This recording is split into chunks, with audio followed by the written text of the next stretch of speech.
All right, cool. Beauty, man. Well, welcome everyone to another episode, Real Dad Movement Podcast. Here we have, I was saying earlier, it's double trouble, the two A's coming at you. Joined with Alex, one of the members in RDM. Thanks for joining us today, mate, as well. Yeah, mate. Thanks for having me on. No, it's a pleasure.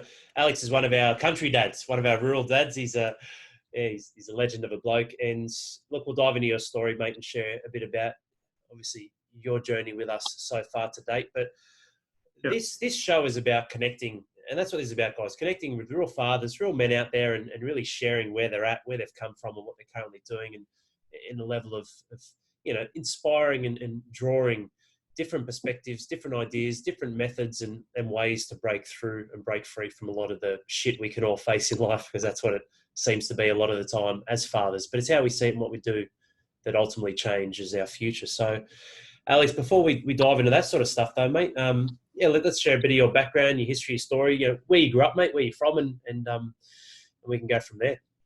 Yeah, no worries. So I grew up on the south coast, a little town called Kiama. So that was pretty standard coastal upbringing, I suppose. Lots of beach. As a kid, I'm the eldest of a couple of three, so a younger brother and sister. But probably did live down there for a fair while. Then I actually went away to school in Sydney in about year 9. So I went to a boarding school in Sydney, and which was good experience. And then from there moved up to Armidale and went to university there, did some agricultural stuff. So I guess all the way through, we grew up in and around dairy farms, so we did a lot of that when we were kids. That was kind of our weekend jobs and our chores, was helping out the neighbour and doing a bit of that. So good way to make a bit of pocket money. Yeah. And then the blowhole's down there, isn't it? Kiama. I remember I used to play footy down there at Shell Harbour. Kind of blowhole, yeah. It's good. Not a bad little spot down there, yeah, for sure. Yeah. What was boarding school like, mate? I'm just curious. Good actually. Look, so probably where I grew up, the town I was in, wouldn't say I was getting in trouble, but I wasn't loving it either. And my mother, she went away to school when she was younger, so it was something she thought would be good for us. So it was a selective public school though. So co-ed, boys and girls in the boarding school, not in the same boarding houses, but as much as we wanted it to be that way. Good. Look, I didn't go as young, so like I said, I went year 9, so I probably had a bit more age about me when I went away. But look, definitely helped me build as a person. Actually made me made my relationship with my parents not a lot better, but I started understanding more. Like, you kind of get more what they do for you when you're not getting that every day. But it also gave me a bit of independence as well, so I could do a bit more freedom, which was good. Different experience. So there's about there's a couple of hundred people in the school. So a lot of people from the city, and then there's probably about 200 boarders or something. So something I don't know. Like for my kids, whether that's something for them, it will just depend on what we decide to do. I suppose it's look, like I said, it gave me a lot of experience in having to make your own decisions and look after yourself on your own a little bit, which was which helped me grow as a person, I think, for sure. So actually met my wife there. I think we started dating in year 11 actually. So that was where we kind of hooked up from there, and it was good. So then from there away to uni. So uni wasn't much different to school really. You just were allowed to drink. which was good fun. So that was probably my first experience in putting solid weight on quickly there.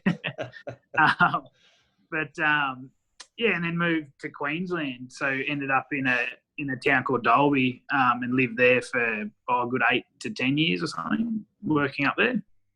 And then during a period of time there, so my father, he got sick when I was at uni, or actually probably a little bit earlier. Yeah, it was when I was at uni. So he non-Hodgkin's lymphoma. It was a type of blood cancer. So it was an awesome prognosis when he first got it, but he kept kicking on with that for a fair while. So he actually passed away when we were up in Dalby. So and then 6 months later, my wife's partner at the time, but my wife's father, he got diagnosed with pancreatic cancer. So he actually passed away. So it was within like 6 weeks of Dad, I think. He actually got diagnosed and he passed away really, really quickly. So two very different experiences, but they were pretty. Yeah, it was a very tough time, mate. Yeah. I mean, we weren't married at the time. We didn't have kids, but there was a lot of pressure. So we were driving home like 8 hours. So I'd work a shift of 12 days or something, big days, and then we'd get in the car as soon as I was done and drive 8 hours to get down and help my wife's mum or go and, further to go and see my mum. So we made the decision that we'd probably needed to move closer to home. So then it was just a matter of finding out, somewhere where I could do my work. And yeah, we ended up where we are here in Glennis at the place we're on now. So that was, looking that experience probably shaped a lot of what we do, my wife and I now, or how we look at things, I suppose. So, yeah, definitely drove us into a life's short kind of idea. So, if we want to do something, we'll just do it. We take the kids away or whatever, because there's so my father, he was 55 when he passed away, and Liza's dad, he was a little bit older, but he would have only been a year or two, so quite young there. So he's young, mate. What were some of the biggest lessons or gifts that you got from your father or from your parents? Yeah, look, Dad was a really I never saw Dad flustered. He was a very calm and collected guy. He so he was an engineer by trade. So he worked a lot with like manufacturing coal machinery and stuff for longwalls and different companies. So very methodical and very intelligent kind of guy. That's probably something. Some of the stuff when we're talking about with RDM stuff, like there's not a lot of not support networks, but the dad side of things isn't as well framed up as everything else. And that's probably something I've missed, is just someone to call like Dad and just say, oh, this happened. What do you reckon? Like that's so that's definitely been a tough challenge. But like Mum's fantastic. She's still going on. She's been going lots of trips now and really getting out there, which is awesome. But so he was a very strong character, Dad. He was a fantastic guy. He liked it, definitely family first. He was the absolute epitome of that. Like nothing would get in the way of what he wanted to do with his family. I remember him, the block at home was an acre of grass, like we were talking about grass before, but just solid grass, and Dad would be out there on a weekend push mowing it when it was knee high, and with a biggest grin on his face. And, even if you go and help him, but he was happy to do it on his own and let you guys play or whatever, because that was kind of, that was his thing, So, but no, definitely look strong, very strong work ethic and all that. That's definitely what I've picked up off my parents from that kind of regard. Oh, mate, we've picked that up from you since you've been part of RDM, and just so everyone at home or listening or watching knows, what is it you actually do, Alex? Like, what do you do? What's your line of work? So I work for a feedlot company, which is basically, so we have about 30,000 cattle on our place at the moment. So the property's quite large; it's 12,000 acres, but the cattle we background them on the property and bring them into the feedlot. So we're basically taking them from 400 kilos and growing them up to 800, 850 kilos is kind of our business. So it's a lot of animals to care for, I suppose. It's definitely, it's a very, so I live on the place, and a lot of the senior staff here do, which is fantastic. You're only 5 minutes away from work, but it's not fantastic because you're only 5 minutes away from work. So you can really get drawn in. So quite often on our days off, we're still floating around doing stuff, which is good and bad. Great for the kids, though. They love it. They love seeing the cattle and helping out. So, that's a good environment for them too. I know you posted a picture of in our group it was a video of the grass. Jeez, you done well with that. Is that solely what they have? You've grown all that for the cows. Yeah, that's it. So that's actually on. So my wife and I about 6 months ago bought into my wife's mother's property. So she has a property down towards Tamworth, a bit further south, about 2.5 hours. So we actually we bought into that, and we run a little Angus stud. So Angus is a breeder cattle. So we have about 40 or 50 cows there, and we breed bulls out of the cows. So that was from the block there. Like I said, that's unreal. What rain does, a bit of H2O, and away it goes. It's fantastic. So. Unreal, isn't it? Is that the only thing that you feed them? Like, that's the sole source, and is there a time period to get them up to that sort of weight as well? Or? Yeah, so for our cattle here at the feedlot, we actually feed. So they're fed. We feed them grain, so typically wheat or barley. A lot of straw and hay, and then corn silage. So we grow all that on the property ourselves here, and we make that into a silage, and that goes into what we call our ration. And then cotton seed. So that's like a byproduct of cotton. So it's used as a food source there too. So yeah. So look, we're feeding about. On the place we are now, we're feeding about 450, 500 tonne a day of feed to the cattle. Wow. So it's quite a bit. It's a lot, it's a big number. Plenty to keep you busy, that's for sure. It does, mate. Yeah. And then, look, the cows are the easy thing. There's about 40 or 50 staff that work here. And we always say the cows are easy. It's keeping the people going. That's the tough job. I can imagine, mate. And, was there something you were naturally drawn to? Like, what got you into agriculture and then where you are right now? Yeah, look, Mum's family was from a property. So growing up when we were younger and working on the dairies and stuff. Yeah, look, no, I originally went to uni doing marine science or marine biology or whatever. But to be honest with you, we started doing a bit of rock geology, and that bored the living shit out of me. So I moved across into agriculture, which I did always have a feeling for, a love for. And then yeah, look, I have a real need to be busy, to be active and doing something. So that the kind of the bit more of a pace of the feeding industry is why I went into that. Yeah. So then I kind of came in working in the feed mill and doing the nutrition side of things. So that's where I kind of sit now. Yeah. Yeah, awesome. It's good that you grow everything on your own place, mate. That's pretty cool. Yeah, well, we do. Yeah, we do have to buy some grain in, but we try and grow whatever we can grow here. We try to. Yeah. Awesome. And mate, amongst all of that, fatherhood hits. Like, how many kids do you have? How old are they? And how did that change your life as well? From because this is a show for dads, obviously, from pre-fatherhood to where you are now.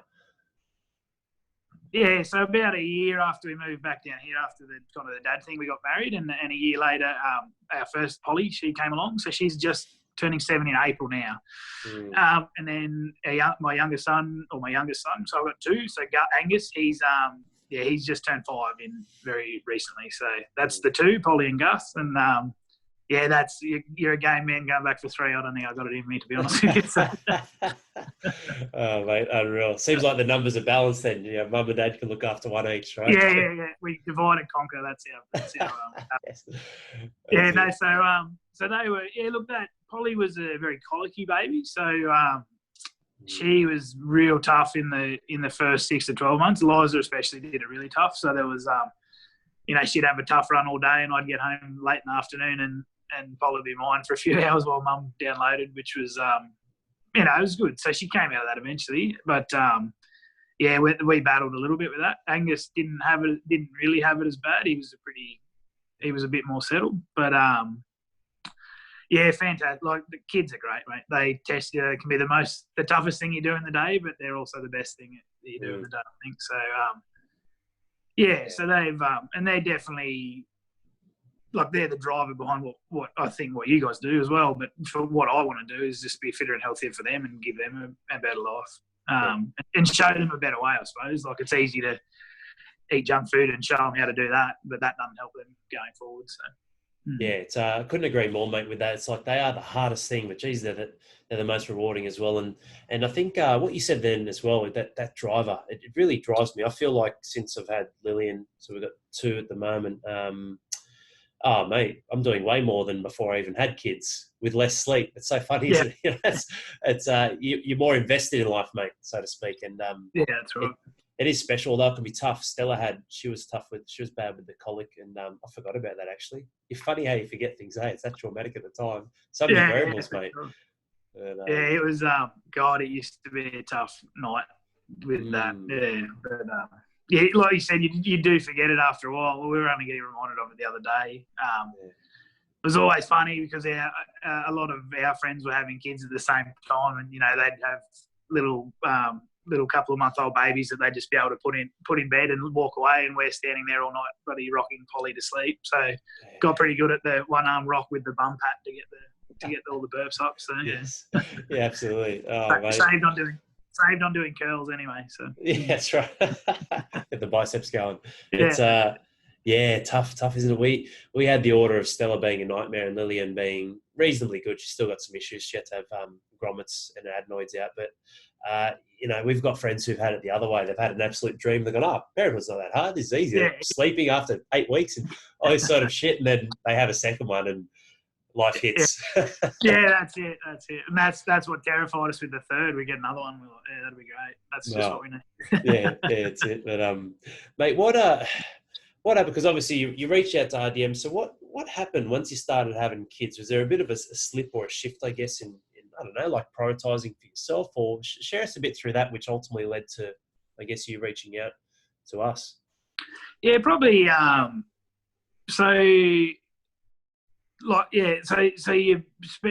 probably didn't focus on myself enough, and that just led me into just getting into bad routines and bad habits too, I think. So, it's quicker to eat something rubbish and then go and grab the kids and do whatever you got to do than it is to, like, at the time, I guess I got into that mindset. Whether that's actually accurate, probably not. But, so just being very busy at work and then busy at home, you just kind of let yourself slip a bit. Well, that's what I found anyway. And I guess I always used to set a goal. So when I was probably the heaviest I ever was, I was a big kid too when I was younger. So probably before I went away to school, I was quite a big kid. And then at school, I got into playing rugby union and getting really fit through that and got down to, about where I wanted to be. So in that kind of 16 to 17, 18 years old, that's, I was really kind of kicking along there and it was good.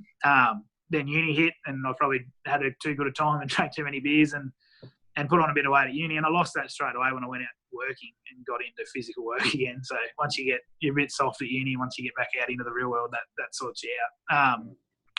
But then slowly, like I just, I'd set the benchmark of, righto, well, you don't want to be over 90 kilos. And then, righto, well, 95 is the number. And I just let that number creep.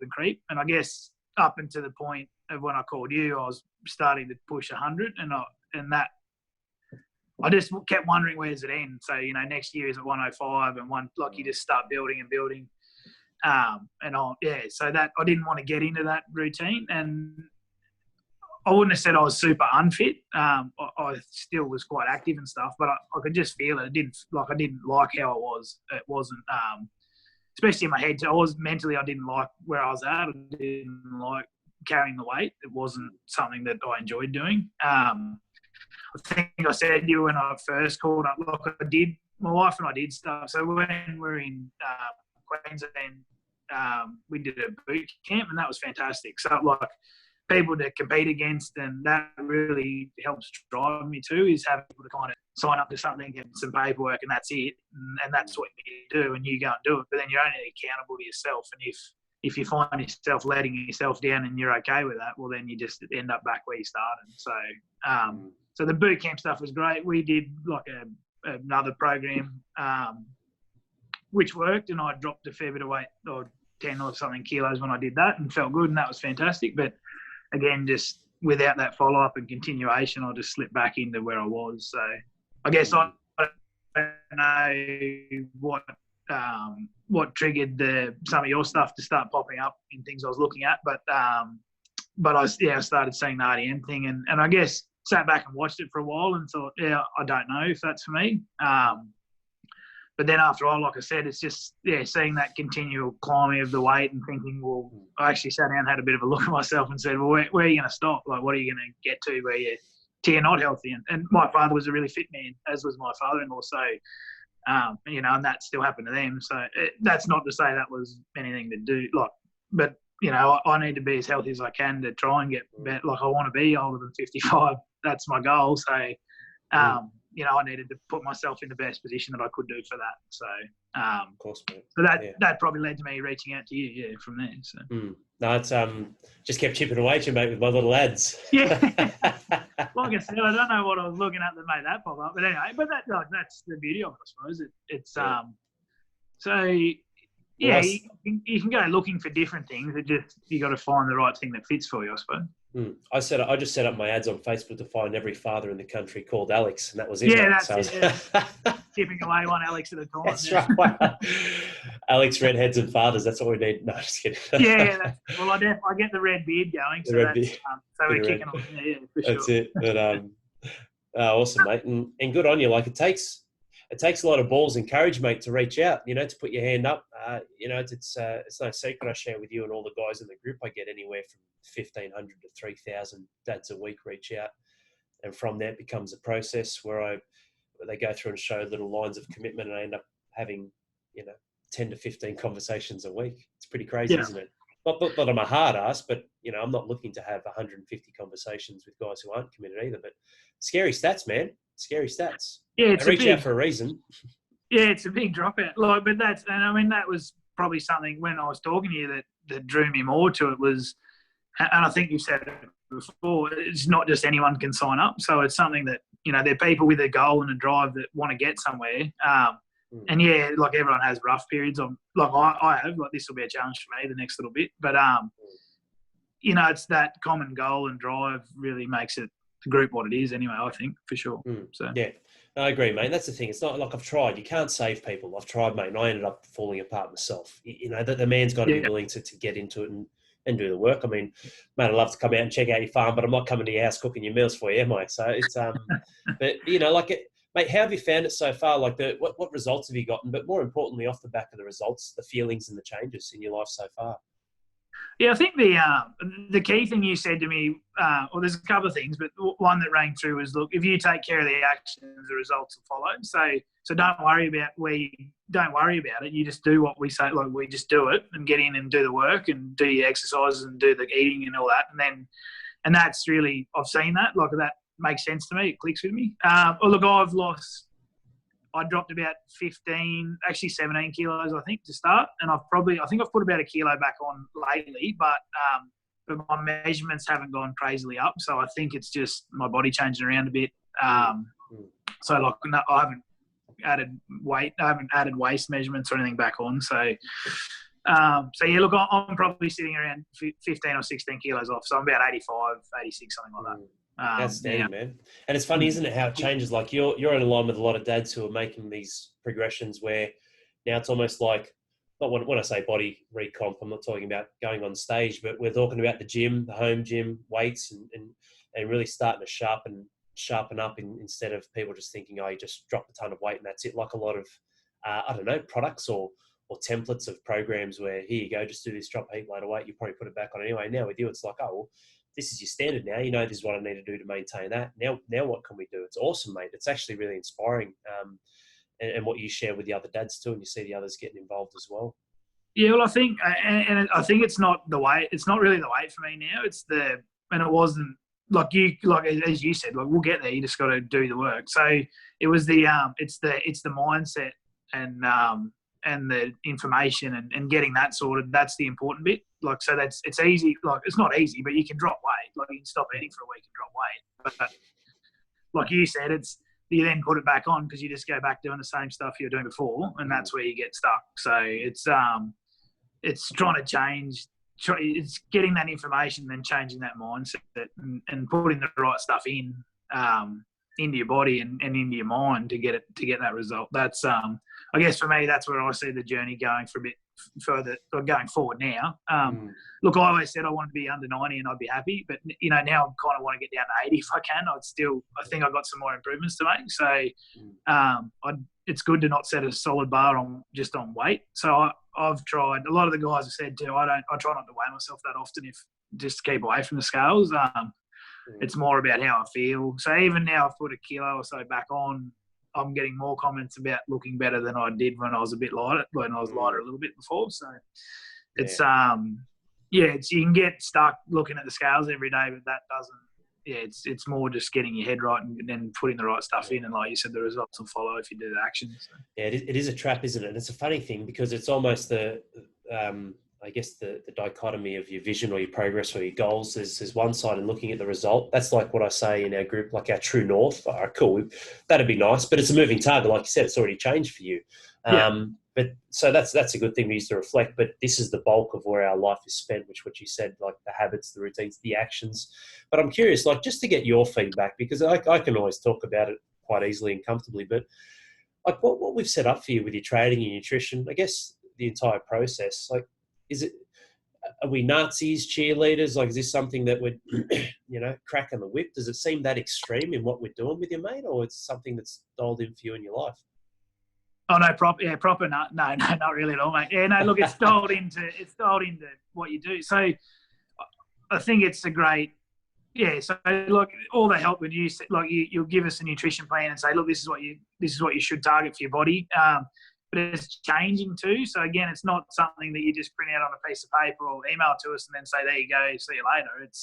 It's something. Look, if I said to you tomorrow, look, this isn't working, well, then there'd be an opportunity to mould that and get it sorted out for what we do. So, no, definitely, it's much more driven from. Look, if you're not in your mindset to get in and do the stuff, well, you're not going to do it anyway. So it won't matter what you say. Like, it won't matter if you're cracking the whip or chasing us every day. If we're not going to do it, we're not going to do it. So you've got to have the right people and the right mindset, and then you guys are giving us the information. So, and probably opening a door for us to go and look at more stuff and to go and search out more information as well. It's fantastic to be able to fire back if we find something and want a question. You guys, the guys in the team, just get on and help out there too. So yeah, awesome, mate. Like, and I mean, like, so yeah, and like I said, we're not far from town, but we live 35 odd k's from town. So I live where I work, so I don't actually go to town very often at all.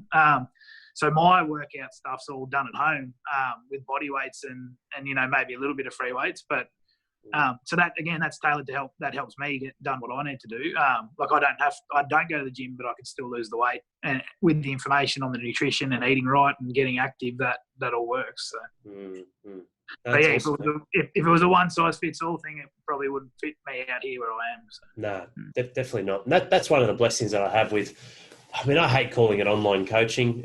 I've heard some people mention life coaching, all these tags, like, the fuck does that even mean? But for me, it's looking and going, it's just connection, using technology the right way to connect with good, genuine men. Otherwise, mate, I wouldn't even know you existed 10 years ago, 15 years ago. Right. Like what we do on the phone, our video that we did last night, pumping the fellas up. Like, it's awesome to have that access. But I'm curious to see what your thoughts are, mate. Like, what do you find is like the best or the greatest thing that we have or that we do in RDM? Like, what's the greatest thing that you've gotten out of RDM and what we do and stand for? I think it's the like I said before, it's that common goal and that drive. So you, if you're on your own and you're not in a team environment, I think that's where you can let yourself slip. Whereas here, so you can get on a group. I mean, it starts pinging off at about 5 o'clock in the morning. Sometimes the messenger app, but there's always people. If you're having a tough time, you can throw a question out there or say where you are, and not that you do that for people to comment back to you, but there's the support there, or guys that say, try this, do this. That for me is where it really works, is being able to tap into not just your knowledge and the guys in the team, but everyone in the team. So, everyone's from a different area or have had different successes or different stuff in their life, and everyone has a different opinion and can help us out. Like, you can just access information and help if you need it. And drive. So, people sending messages at 5 o'clock that they're going for a jog or a walk, and you're sitting in bed half awake going, well, geez, I'm going to have to get out and do that because I don't want them doing something I'm not. So, awesome.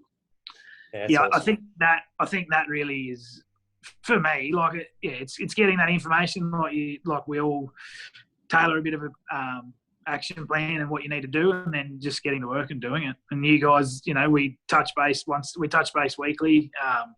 So you get that accountability and that action to get into it. But like I said, if your head's not in the right spot, you're not going to do it. So you got to be focused and get into your journey.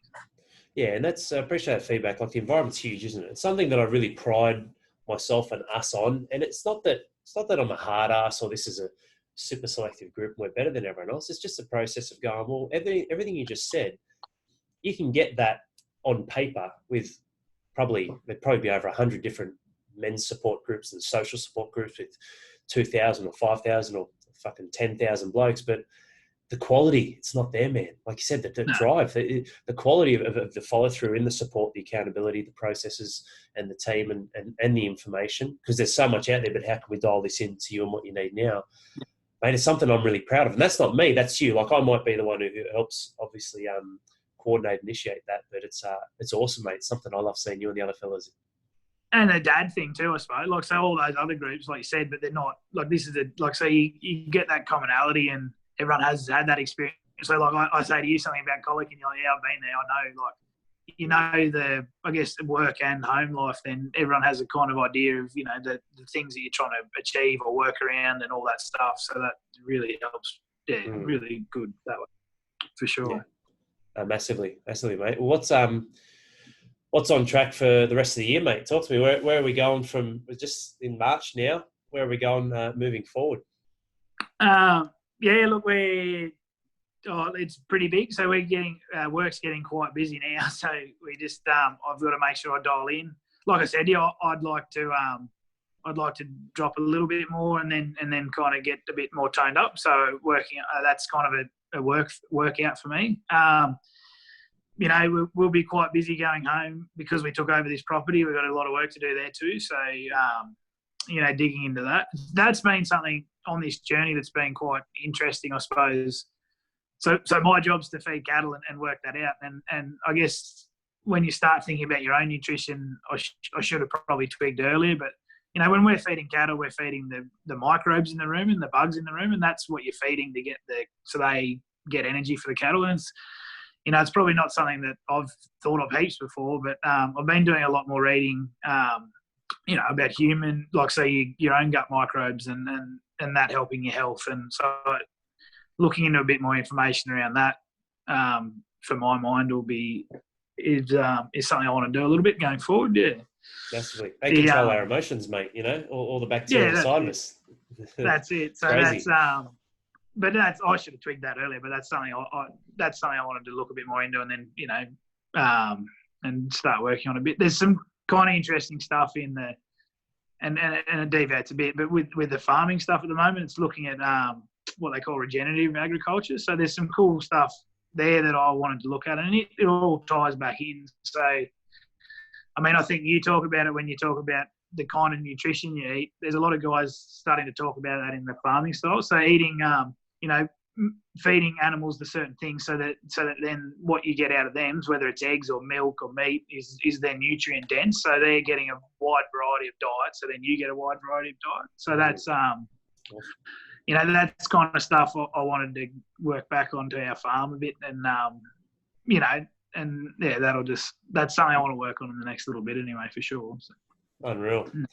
You'll do that best, mate, when you keep diving into the RDM journey and dominating in your own story in life. Yeah, and that's like, yeah, so going forward, like, it's been fantastic lately. Like, the kids are starting to, like, they come out and do, my little fellow tries to do sit-ups next year, and my daughter's there trying to do a push-up, and, you know, that's shaping them a little bit. Like, they were quick to say in the past, oh, you know, Dad loves beer, and then when you don't have a beer for over, you know, a few months, and then they're still saying it, you're like, well, Jesus, guys, go on, I'm changing it a bit, so let's get Dad loves doing push-ups going or something like that, mate.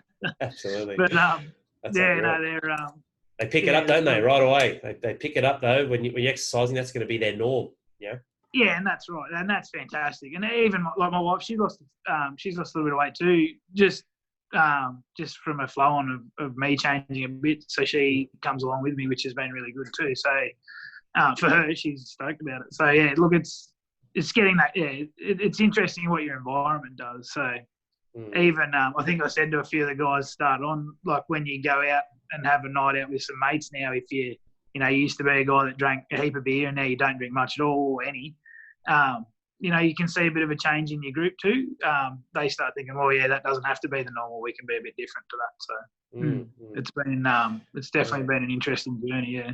Yeah, very interesting, isn't it? What's like, it's just to finish up. It's been awesome having you on with us today, mate, and appreciate your time. And like, what's something that you'd like your 2 cents worth, some mindset, motivation, just some advice that you'd like to give another father out there who may be struggling, got nothing to do with RDM, just for yourself to try and help them sort of break through some of the ruts or patterns or strongholds that they would have faced, that you've faced as well?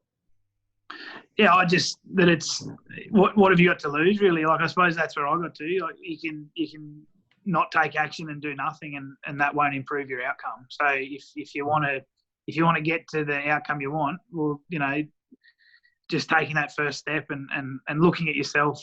That was, for me, was the moment when I kind of looked at myself and went, is this really what I want to be? Is this how I want to show my kids?